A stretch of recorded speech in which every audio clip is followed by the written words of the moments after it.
2018年9月15日下午5点，中国互联网发生了一件看似微不足道，实则意义深远的事件。QQ 宠物正式停止服务。在腾讯冰冷的公告背后，数百万用户涌入 QQ 空间、微博，发布了各种各样的告别贴。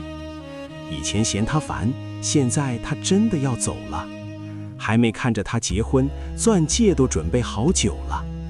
我的 QQ 宠物和初恋的 QQ 宠物在游戏里结婚了，虽然和他已经7年没有联系了。这些看似幼稚的留言，实际上是一代人向自己青春时代的正式告别。那个曾经需要每天喂食、洗澡、打工、结婚、生蛋的虚拟小企鹅，那个你可能养了10几年，陪你走过初中、高中、大学的数字宠物，终于在服务器的某个角落静静死去。这不是个案。2016年，人人网被出售；2019年 ，QQ 邮箱漂流瓶关闭；2023年，天涯社区因欠费无法访问；2025年 ，QQ 短视频宣布停运。中国互联网的考古现场里，躺满了曾经承载亿万人青春记忆的数字废墟。然而，在这些废墟之上，有一个绿色的小企鹅仍然在顽强地呼吸着，它叫 QQ， 一个诞生于1999年，陪伴了中国互联网整整1/4世纪的数字帝国。它不仅仅是一款即时通讯软件，更是8亿中国网民的数字档案馆。在这里存放着5位数 QQ 号的稀缺荣耀，隐身对其可见的暗恋密语，半夜偷菜的全民狂欢，杀马特家族的兴衰史，以及无数个你可能已经忘记，但服务器永远记得的青春秘密。这是一部被主流互联网史书遗漏的历史，这是一段需要用情感而非数据来丈量的记忆。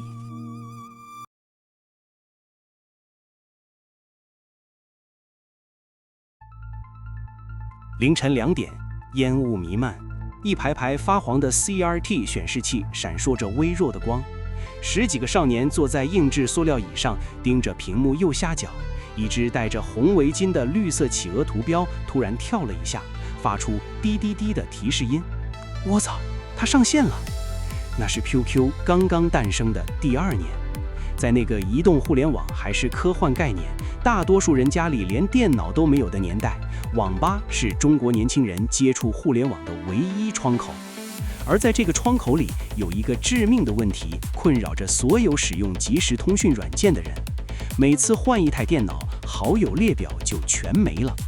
这是 ICQ 的设计缺陷，它将用户数据存储在客户端本地。对于拥有私人电脑的美国用户来说，这不是问题，但对于流动上网的中国网吧用户而言，这意味着每次都要重新添加好友，每次都要从零开始。腾讯的5位创始人敏锐地捕捉到了这个需求断层。1999年2月10日 ，OICQ QQ 前身正式发布。它的核心创新极其简单，却精准击中了中国互联网的社会现实，将好友列表存储在服务器端。无论你在哪台电脑登录，无论你在哪个网吧上网，你的社交关系链始终跟随着你。这个看似微小的技术调整，在随后的9个月里创造了一个奇迹。OICQ 的注册用户从0暴涨至100万。在深圳华强北的一间简陋办公室里，马化腾和张志东盯着疯狂增长的用户曲线，脸上却没有喜悦，只有焦虑。因为每增加一个用户，就意味着增加一份服务器成本和带宽压力。那是一个用户太多反而成为负担的荒诞时代。腾讯甚至一度试图将 OICQ 以60万元的价格卖给广州电信，但对方嫌太贵，没谈成。历史的玩笑在于，如果那笔交易成功了，今天可能就不会有腾讯帝国，也不会有这8亿人的电子青春档案。然而，厄运很快降临。2000年2月7日，美国在线 AOL， 当时全球因特网的霸主，正式向腾讯发起域名仲裁诉讼，指控 OICQ 侵犯了其旗下 ICQ 的商标权。2000年3月21日，美国国家仲裁论坛的判决书冰冷而残酷，腾讯注册的 OICQ.com 和 OICQ.net 域名具有墨意，必须转移给 AOL。在判决书中，仲裁员甚至指出，腾讯试图注册0ICQ.com 数字零代替字母 O 的行为构成墨意注册的铁证。这是腾讯历史上第一次遭遇生死危机，但马化腾团队展现出了惊人的应变能力。2000年11月，腾讯正式宣布更名为 QQ。这个名字来自英文 cute 的谐音，叠词，读起来朗朗上口。更重要的是，它足够简单，足够中国化。伴随着更名，那只戴着绒围巾的小企鹅正式成为官方吉祥物。这个形象的确立并非偶然。在测试了寻逼机、电话等多种图标后，腾讯发现企鹅最能消解技术的冰冷感。它憨态可掬，人畜无害，既像宠物又像朋友。一场法律败诉，反而帮助腾讯完成了从技术模仿者到独立品牌的身份蜕变。从此，中国互联网有了属于自己的绿色图腾。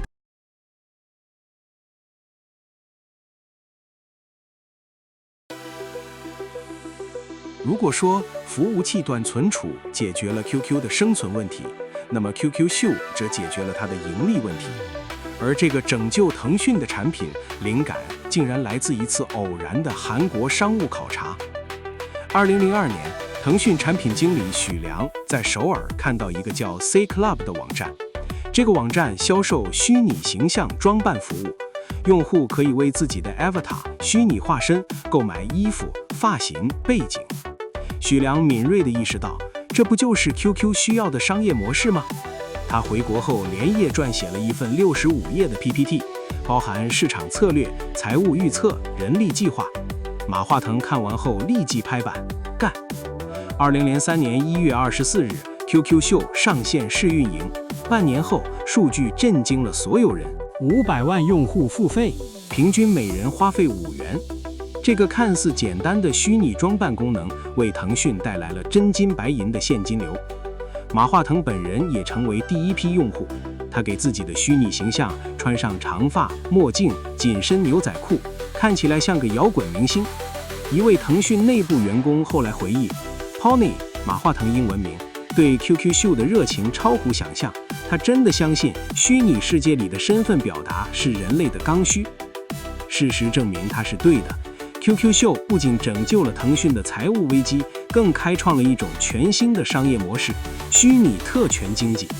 随后推出的红钻贵族体系，10元1月包月，迅速突破1000万级收入。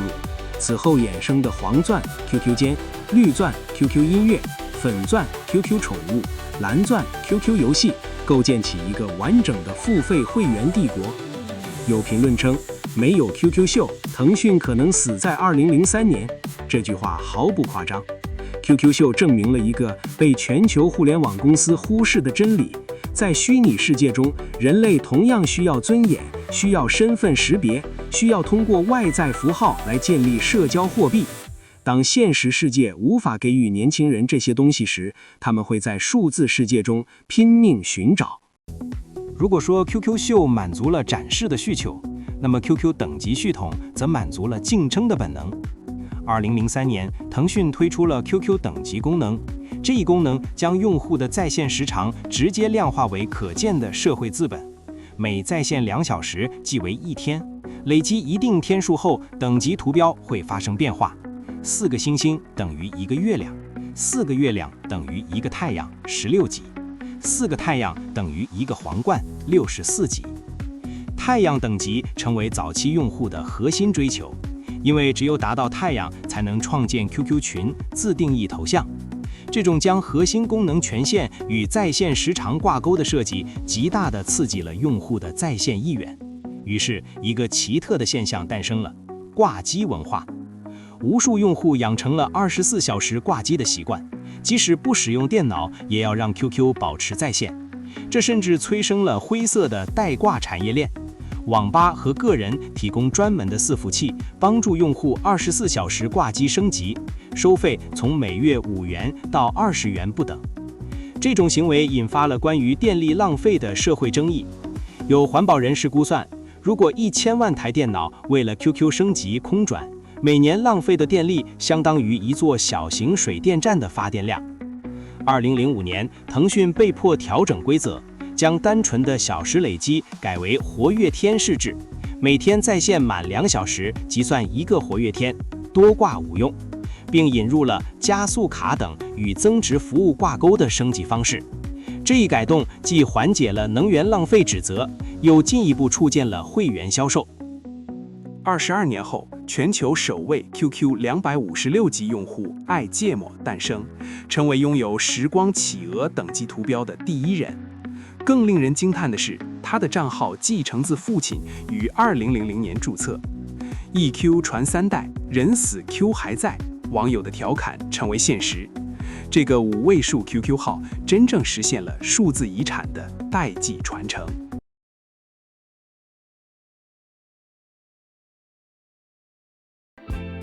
2005年4月，腾讯推出 QQ 空间 Qzone， 与当时流行的新浪博客或 MSN Space 不同， Qzone 极度强调装饰性而非内容本身。对于许多90后用户而言， QQ 空间是他们拥有的第一个完全属于自己的私密领地。精心挑选的背景音乐设为自动播放，伤感的日志，加密的相册，非主流的签名档，这些元素共同构成了一代人的数字青春宣言。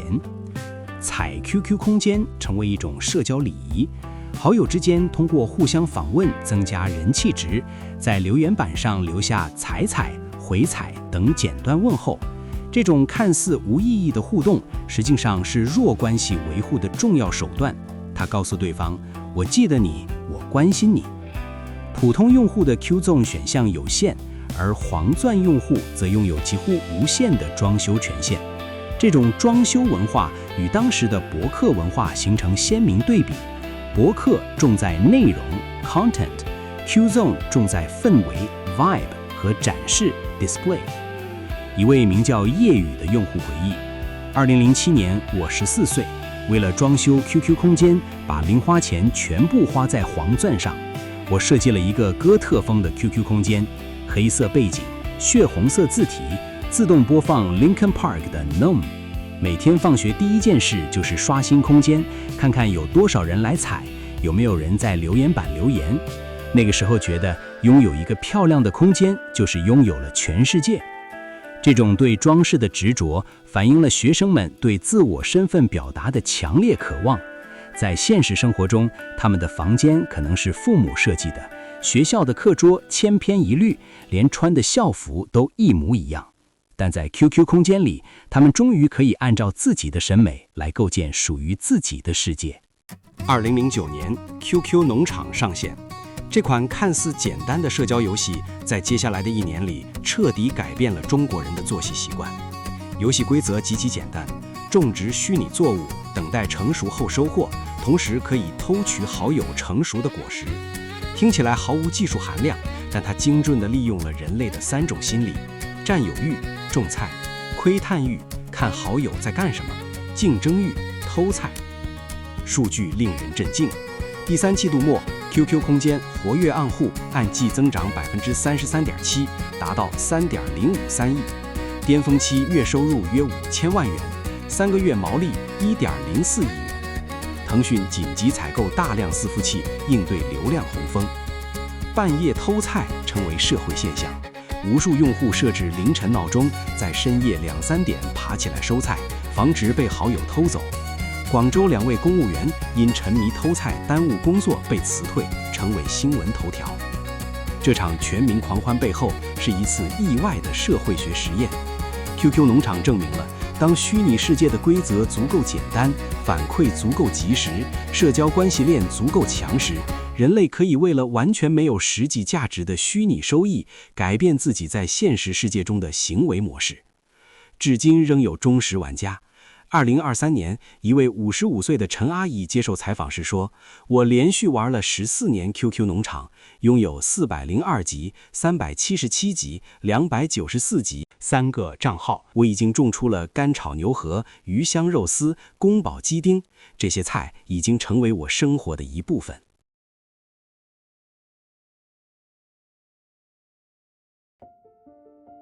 QQ 群诞生于2002年，最初的灵感竟然来自一个极其朴素的职场需求。腾讯员工需要一个讨论今天中午吃什么的约饭群。没有人预料到，这个小功能会在此后20余年里演变为中国最庞大的 online 社群生态。从家族群的宗族延续，到班级群的教育焦虑，从兴趣群的亚文化聚集到微商群的商业帝国， QQ 群几乎承载了中国人所有类型的社会关系。在家族群里发生了一个有趣的现象，技术权力的代际导致。年轻人掌管着群主权限，却往往是最沉默的成员。父母辈虽然只是普通群员，却是最活跃的内容生产者。养生文章、节日祝福、聚会通知构成了家族群的主要内容。群名往往充满仪式感，皇亲国戚、相亲相爱一家人、叉叉家族荣耀。这种命名方式是中国传统宗族观念在数字世界的延续。如果说家族群是代际和谐的场所，那么班级群，尤其是家长群，则是教育焦虑的战场。2020年，江苏一位家长发布视频，高调宣布退出家长群，控诉老师将批改作业转嫁给家长。这条视频引发了央视、人民日报的点评，最终推动10多个省份出台文件，明确叫停家长批改作业。2024年，甘肃一位家长因质疑老师晚上9点布置作业被踢出群聊，再次登上热搜。评论区的争论异常激烈，有人支持家长维权，有人指责家长不尊重教师权威。这些冲突的本质是，在 QQ 群这个看似平等的数字空间里，现实世界的权力结构并未消失，反而因为缺乏面对面的社交缓冲机制，变得更加赤裸和尖锐。QQ 群的权力结构精准复刻了现实社会的科层制，群主拥有生杀予夺的最高权限。普丰群可设3名管理员，每升1级皇冠增加1名。早期的 QQ 群是无政府状态，没有规则，没有审核，随意刷屏。但随着群成员增多，管理者不得不制定越来越精细的规则。连续送6条无意义消息视为刷屏踢出，禁止使用超过12号字发言，禁止发大字报，禁止发送违法信息、政治敏感话题、人身攻击。广告需私聊群主获得许可，否则一律踢出。一份流传甚广的 QQ 群管理规范甚至详细规定，管理员需每日巡查3次以上，踢人需经2位管理员同意，群主长期不在线，可发起民主投票更换。这些规则的演变史堪称一部微型社会治理史，从野蛮生长到精细化管理，从个人独裁到民主协商。2019年，广东清远法院判决，3名 QQ 群管理员因放任群内上传隐晦视频，分别被判处10个月至1年有期徒刑。2020年，广州互联网法院判决，物业群主对辱骂行为1年多置之不理，物业公司需承担民事赔偿责任。群主的法律责任边界正在司法实践中逐渐清晰。这些判例传递出一个信号，在数字世界里，权利和责任同样需要对等。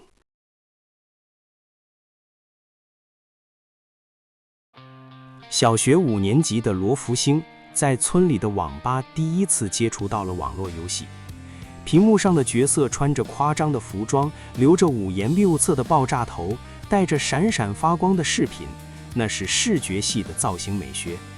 罗福星盯着屏幕，眼睛一眨不眨。我想变成那样。1995年出生的罗福星，从3岁起就是留守儿童，父母外出打工，他先后寄居在外祖父和祖父家。在学校里，成绩不好的他被安排在教室最后一排，老师视他为空气。童年遭遇的各种冷落，成为他后来对杀马特造型痴迷的原因。于是他走进村里的理发店，要求做一个爆炸头，又从2元店买来染发水，把头发染成眨眼的粉红色。他还在嘴唇上抹了口红，给自己打了耳洞，戴上白色耳环，穿上黑衣，贴上纹身贴，划破牛仔裤的膝盖位置。当罗福星带着这套夸张的造型出现在街头时，路人纷纷侧目，有人窃窃私语，有人指指点点，但罗福星第一次感受到一种前所未有的存在感。在这个忽视他的世界里，他终于被看见了。他用网吧的摄像头拍下照片，发到网上，得到的反馈是酷比时尚。罗福星在电脑上搜索时尚，发现了 smart 这个词。从小用白字记英语发音的他，把它读成斯马特，后来又觉得不够霸气，改成了杀马特。那是2006年左右，杀马特这个名字诞生了。罗福星给这种风格取名杀马特，也就是 smart 的音译，以杀马特家族的名字建立 QQ 群，把那些喜欢他造型的人都拉进群里。很快，这个造型吸引了大量同样感到孤独和边缘化的少年，他们来自四川、贵州、湖南、江西，中国最贫困的农村地区，过早辍学，在深圳、东莞、广州的电字厂、服装厂、玩具厂打工。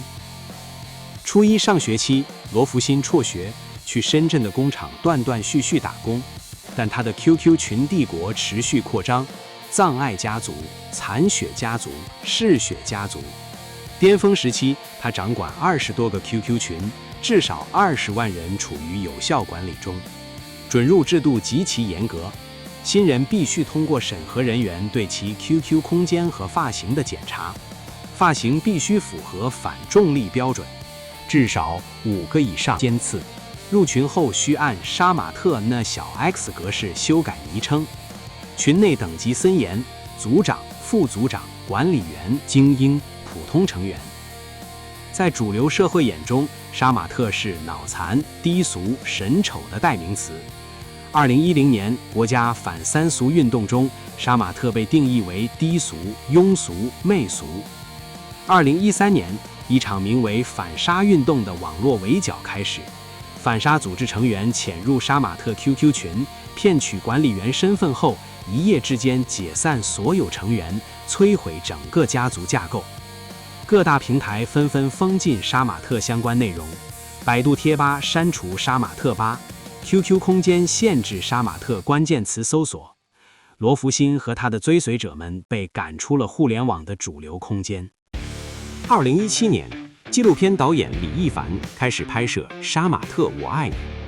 他从深圳开始，在广东、重庆、贵州、云南等地，共计完成杀马特采访67个，网络采访11个。同时，他从杀马特和其他工人手中，通过直接购买手机视频等方式，收集了工厂流水线及工人生活录像915段。2019年12月，纪录片在广东时代美术馆首映。这些访谈揭示了一个残酷的真相：所有受访的杀马特青年，无一例外来自农村进城打工群体。他们的共同特征是初中辍学，平均辍学年龄13至15岁，多为留守儿童，父母外出打工，从事低端制造业、电子厂、服装厂流水线，居住环境恶劣，8至12人宿舍，社会地位低下，被城市居民歧视。一位名叫小杰的受访者说：“我们在工厂里就是机器的一部分，早上7点上班，晚上7点下班，中间只有半小时吃饭时间，除了睡觉，我们没有任何自己的时间。做这个发型是我唯一能控制的东西。”另一位名叫小凤的女孩说：“我妈说我这样打扮很丢人，但她不知道，如果不这样，我在城市里就是透明的，没有人会看我一眼，没有人会记住我。杀马特不是审美失败，而是底层青年用仅有的资源进行的自我表达。当他们没有金钱、没有教育、没有社会地位时，夸张的发型成为他们唯一能掌控的资本，而 QQ 群则是他们在冷漠城市中唯一的精神家园。如果说杀马特是视觉层面的反抗，火星文则是语言层面的加密。请深爱这朵女子，悲伤逆流成河，我们一直在一起。这些看起来像乱码的文字，是2005到13年间 QQ 空间的主流书写方式。它们混合了繁体字、异体字、拼音、符号、日文假名，构成了一套只有特定群体才能解读的密码系统。一位网名叫冰宁的用户回忆，2007年我14岁，家里电脑放在客厅，爸妈随时能看到我在干什么。我和网恋对象聊天时，如果用正常的汉字，妈妈一眼就能看懂，但如果用火星文，她完全看不懂。这给了我一种隐私的安全感。火星文的使用动机是多元的：隐私保护，父母、老师无法解读，创造了被监控环境中的私密空间。身份认同，使用火星文是涌入 QQ 群杀马特家族的投名状，不使用的人视为老土、反抗、权威。火星文是对规范汉字是标准化教育的叛逆。规避审查，由于使用了大量非常规之字符，能有效绕过关键词过滤。但火星文也有等级鄙视链，高级用户手动使用日文键盘、希腊字母、数学符号组合，被视为技术流；低级用户依赖在线生成器自动转换，被嘲讽为没有灵魂。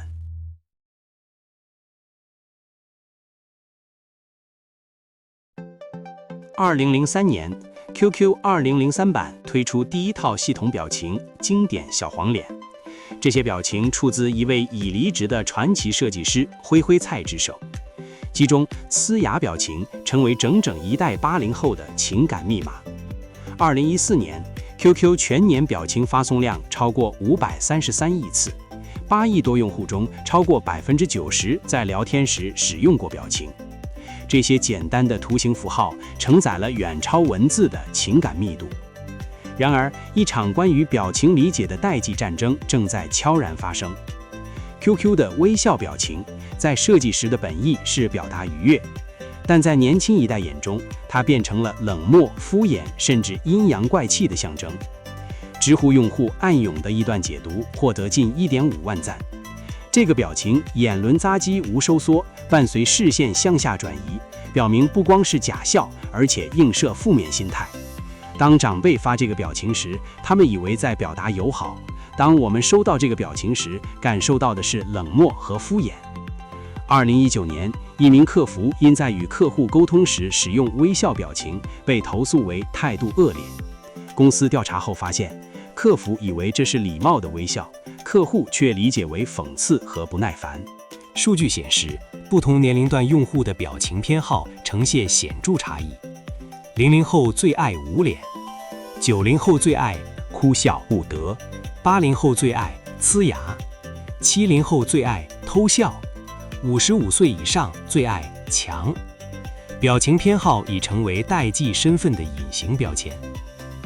2016年1月20日，帝吧出征表情包的战争应用，这是互联网历史上规模最大的一次表情包战争。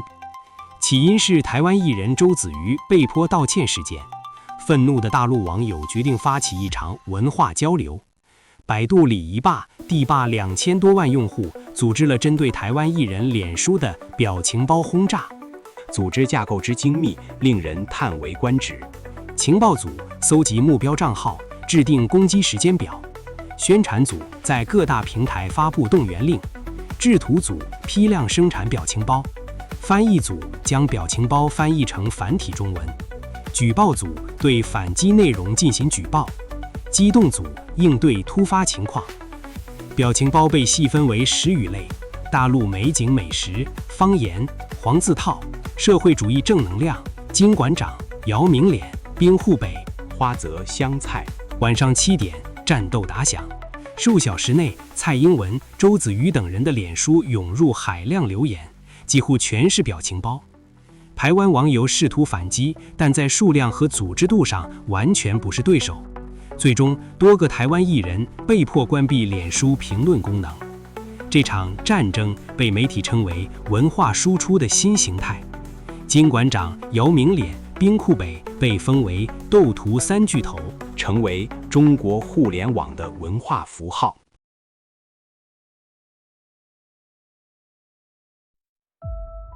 在 QQ 的所有功能中，隐身对其可见可能是最能引发情感共鸣的设计。它的逻辑很简单，你对全世界的人都是隐身状态，但对某一个特定的人显示在线。这意味着全世界的人都不知道你上线了，就他知道你在线。一位用户在知乎分享了一段心碎的经历：我暗恋他3年，我把他设置成隐身对其可见，希望他上线时能看到我，能跟我说话。但有一天，我发现他把我设置成了隐身对其不可见，他不想看到我在线。后来，我又发现他把另一个男生设置成了隐身对其可见。那一刻，我明白了，在他心里，那个人才是特别的。这个看似简单的功能，成为一代人表达暗恋、思念、试探的数字密语。普通用户可设置10人，QQ 会员可无限制设置。在中国互联网早期， QQ 号位数是身份的象征。一位拥有5位数 QQ 号的用户分享了课权与烦恼，平均每天2次以上收到盗号木马链接，每3天有人问号码卖不卖，10个网友中有2位认为你是黑客。在网上泡女儿时，就算他本来打算不理你，但可能因为你的号不错，会通过你的好友申请。2005年 QQ 号88888在淘宝慈善义卖中以26.02万元成交，高出张大千山水画成交价。这个价格在当时足以在3线城市买一套房。千禧年前后，网恋是充满浪漫色彩的新事物。痞子蔡的第一次亲密接触风靡全国，无数人模仿小说情节，在 QQ 上寻找轻舞飞扬。那时的网恋故事充满了不确定性。我们在 QQ 上聊了3个月，每天从晚上8点聊到凌晨2点。我以为她是温柔可爱的南方女孩，结果见面时发现她是东北大妞，1.75米，说话像机关枪。但我还是爱上了她。一位网友的回忆：异地网恋2年，想办法凑到一起，现实恋爱2年，结婚已经3周年。豆瓣用户分享，斯坦福大学2020年的研究显示，网上相识已成为首要脱单方式，比例近40%，超过了通过朋友介绍、在酒吧认识等传统方式。但仍有人问起还是不敢说网恋，而是选择说缘分。网恋的污名化仍未完全消除。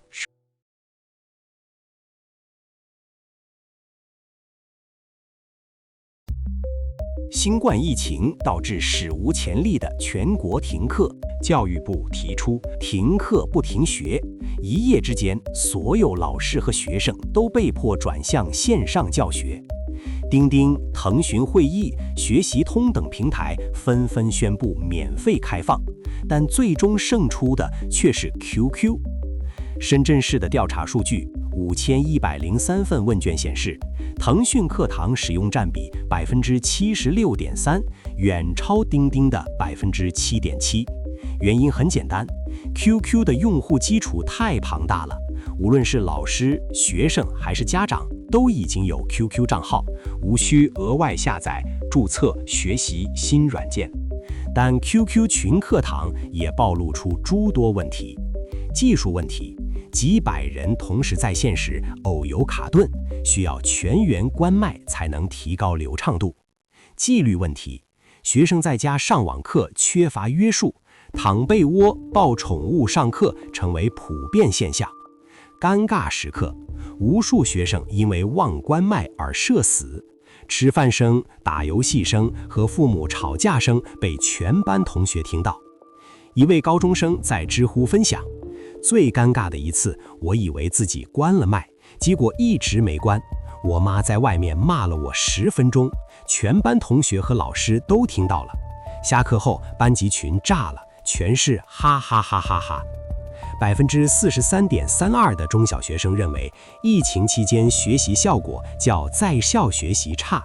但这段特殊时期却让 QQ 意外完成了一次教育场景的深度渗透。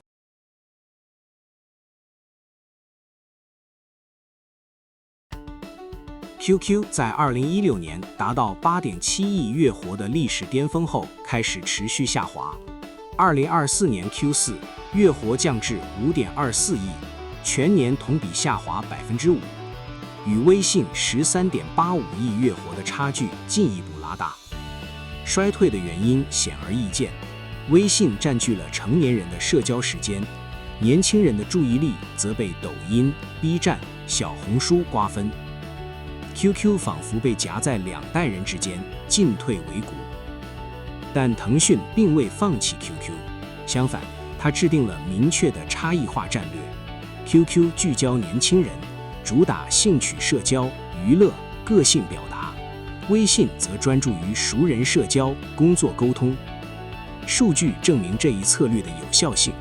Quest Mobile 数据显示，00后用户在 QQ 的活跃渗透率 TGI 为129.1%，在微信仅为100。QQ 依然是年轻人的主阵地。2020年4月 ，QQ 小世界上线，2023年更名为 QQ 短视频，但2025年3月宣布关闭。失败的原因是多重的，未能形成良性内容生态，被批评为低质量搬运内容集散地。Z 世代用户消费力不足，难以支撑电商带货模式，与微信视频号形成内部竞争，资源分散。这次失败证明，在短视频赛道上，单纯依靠流量导入是不够的，必须有独特的内容生态和商业模式。2024年10月22日，华为鸿蒙 Next 正式发布。QQ 在首批支持应用列表中，由于 HarmonyOS Next 使用独特的 ArcTS 语言，腾讯必须完全重新开发 QQ。用户反馈普遍积极，鸿蒙版 QQ 更流畅、更省电，核心功能完全可用。这次适配的意义不仅在于技术，更在于态度。QQ 表明了拥抱国产生态、陪伴中国用户的决心。腾讯混元大模型已接入 QQ 超700个场景，内部日调用超2亿次。用户可通过腾讯元气平台创建 AI 智能体，一键分发到 QQ 机器人。但与年轻人真正需要的 AI 应用，如学习辅助、创作工具相比， QQ 的 AI 功能仍显保守。未来能否用 AI 重新定义社交，将是 QQ 能否再次崛起的关键。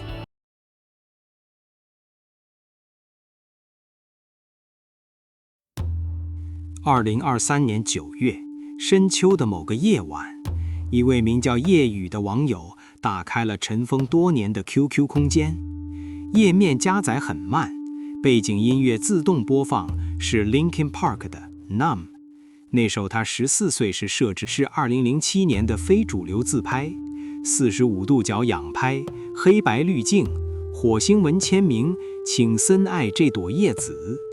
留言板里是同学们用火星文写下的彩彩回彩，日志里是那些中二病满满的青春宣言。他看着看着忍不住笑出声，然后发现眼角有点湿。评论区有人留言，每一代人都有一段同龄才懂的回忆，只有经历过 QQ 空间黄金期的朋友才能体会到灰色头像点亮，耳机里响起梆梆梆敲门声的惊喜。 QQ 不仅仅是一款软件，更是8亿中国网民的数字档案馆。在这里存放着5位数 QQ 号的稀缺荣耀与社会地位的数字映射。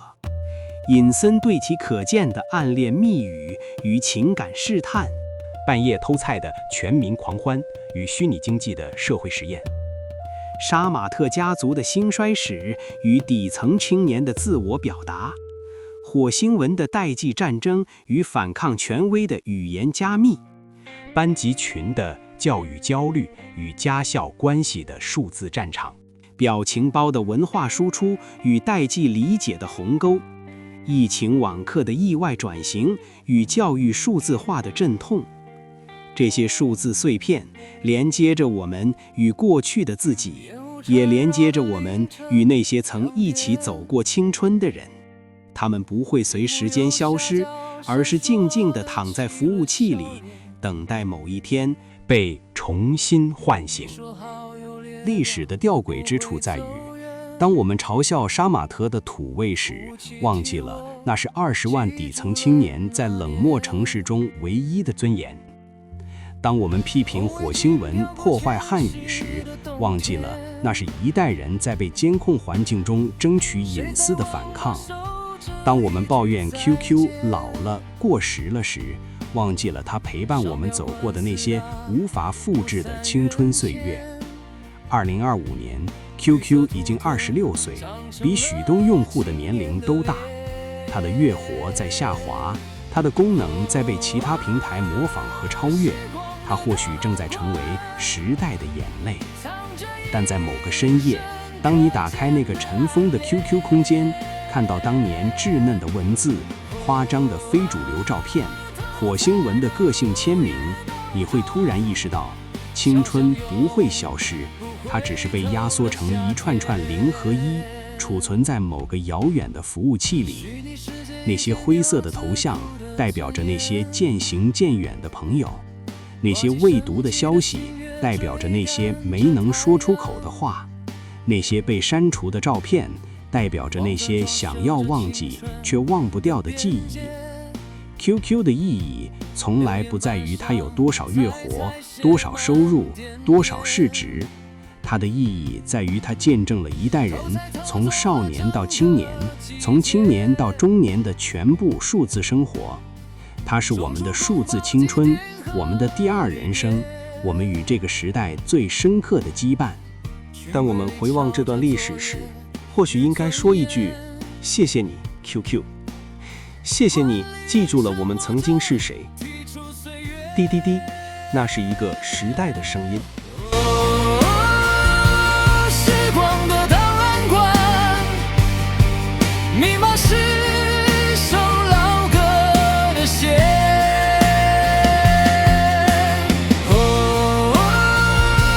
日记的传承，说人会老去，簇拥在线。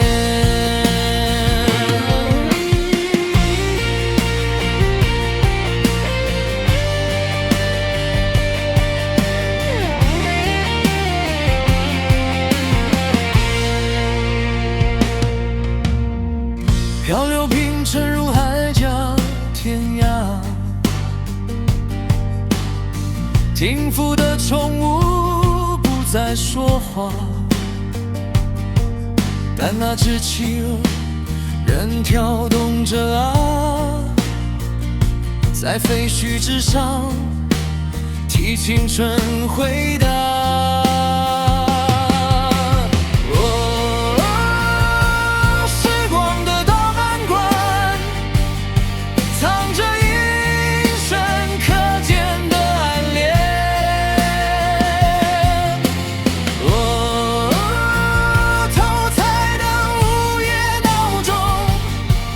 敲响永不回头的夏天。